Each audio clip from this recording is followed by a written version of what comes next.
Hey, what's up guys? It's Marv and welcome back to another video. And yeah, you read the title correctly. We're going to go down a bit of a different route today and check out Modern Combat 5 all the way now in 2025, over 10 years since the game's release. And you'll notice it isn't a mobile classics video, but I just wanted to go back and see what multiplayer was like, because for a while I was only being put in bot lobbies after my account got reset.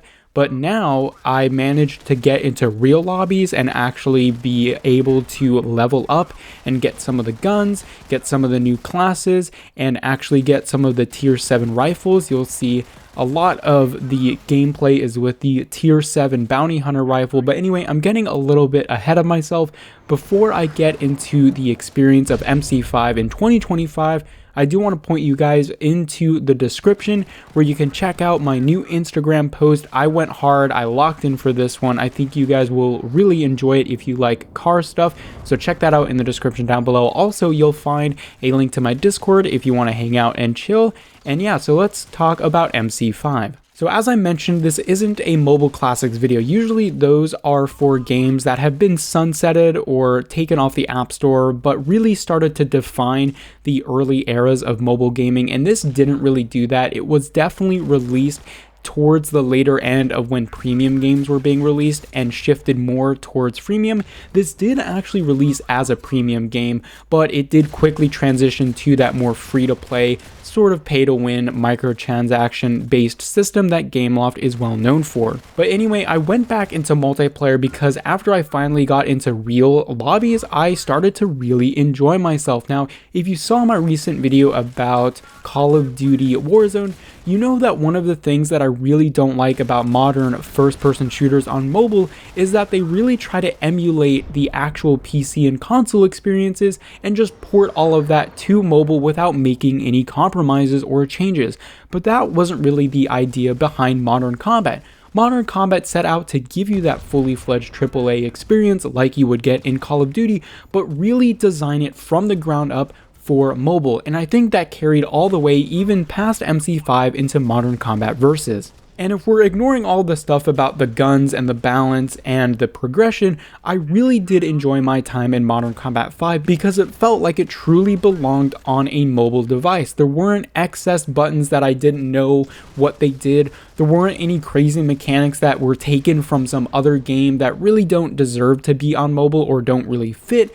It felt like this game was designed for a touch screen and not really for anyone using the claw grip with like 17 thumbs on their screen, but really if you wanted to sit down and have a casual experience. And yes, you can hook up a controller to this game, but in my opinion, it doesn't necessarily give you an advantage, unlike some of the other mobile first-person shooters where it really does help to have that physical controller. Now, I'm just going to interject here for a second to elaborate on what I mean by built from the ground up for mobile, because it doesn't just include controllers. It also includes things like visibility, movement, and other issues like that that aren't necessarily considered when we talk about the differences between mobile and PC.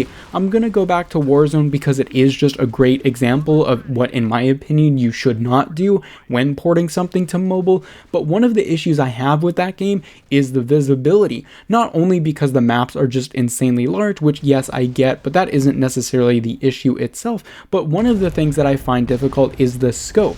When you zoom in on Modern Combat 5, it's obviously made to enlarge itself so that you can easily see the reticle, whereas in Call of Duty Warzone, those reticles are just mere pixels large because they're based on the assets built for PC and console. I assume they aren't the exact same assets, but they're built to look like the ones from PC, and they don't consider that you're trying to view these things possibly on a 6 to 7 inch screen instead of a 27 inch 4K monitor. So it's just those little things that add up over time that make the experience make sense on mobile for Modern Combat 5, whereas some of the other newer games like PUBG Mobile, Warzone Mobile, and those other games built for PC and console that were then ported to mobile, and all of those things serve as an afterthought. Now, some people might say that that waters down the gameplay, but in my opinion, it just means that you have to approach it differently. It doesn't mean that there's a difference in skill ceiling because of the control change, it just means that that ceiling is different. So I'm still getting wrecked by people, and yeah, that's probably because maybe they have crazy armor or just that bit of better gun balance than I do,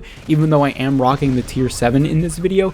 But at the end of the day, it really did feel like if my aim wasn't up to snuff, then I wasn't getting the kills.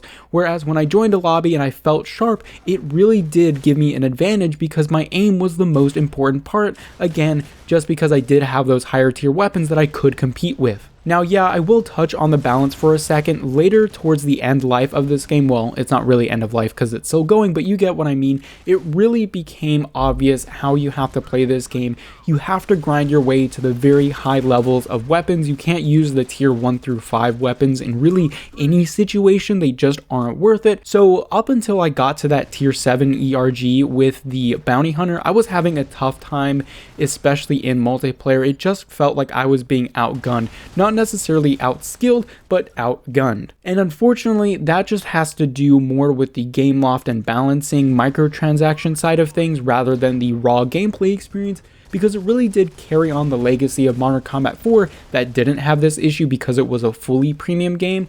Whereas obviously in that game, if you got the right weapons and loadout, yes, you could have some choice over it, but nobody had an inherent advantage because they paid for some crazy weapon modifications or crazy armor modifications like you have in Modern Combat 5. So anyway, I really did enjoy my time playing Modern Combat 5 yet again, and honestly, you can see that I did rock a tier 7 gun. I don't have crazy armor stats like a lot of the other players do, but I did not pay any money whatsoever. I did watch some ads to progress my way to get that unlock for the tier 7 weapon, but if you target only one class, it honestly isn't that hard to upgrade it fully with the SP points and the perks and get a pretty darn good gun. Again, just watching ads and building up blueprints for one specific gun. If you try to unlock all of the different classes and all of the different guns for each class, it's gonna take you a very, very long time. But if you only target one specific weapon, it won't take you that long at all. So if you're thinking about getting back into MC5, that's the route that I would go, and especially if you're a new player as well. And lastly, I would recommend checking out the campaign, especially if you have never played this game before,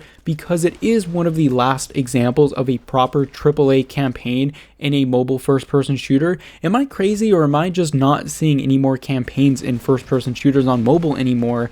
So honestly, it's really disappointing to see that trend, and this was quite a good example. In my opinion, it wasn't as good as MC4 or Nova 3 for that matter, but it does a pretty good job. So anyway guys, I'm really curious to hear what you guys think of MC5 all these years later. It was quite refreshing to go back and play it, especially after I just came through Warzone. Obviously the graphics don't hold up. Obviously there's some things that aren't very modern compared to those other games that I mentioned, but honestly I think just the raw gameplay does hold up, and I would love to see a Modern Combat 6 in the near future.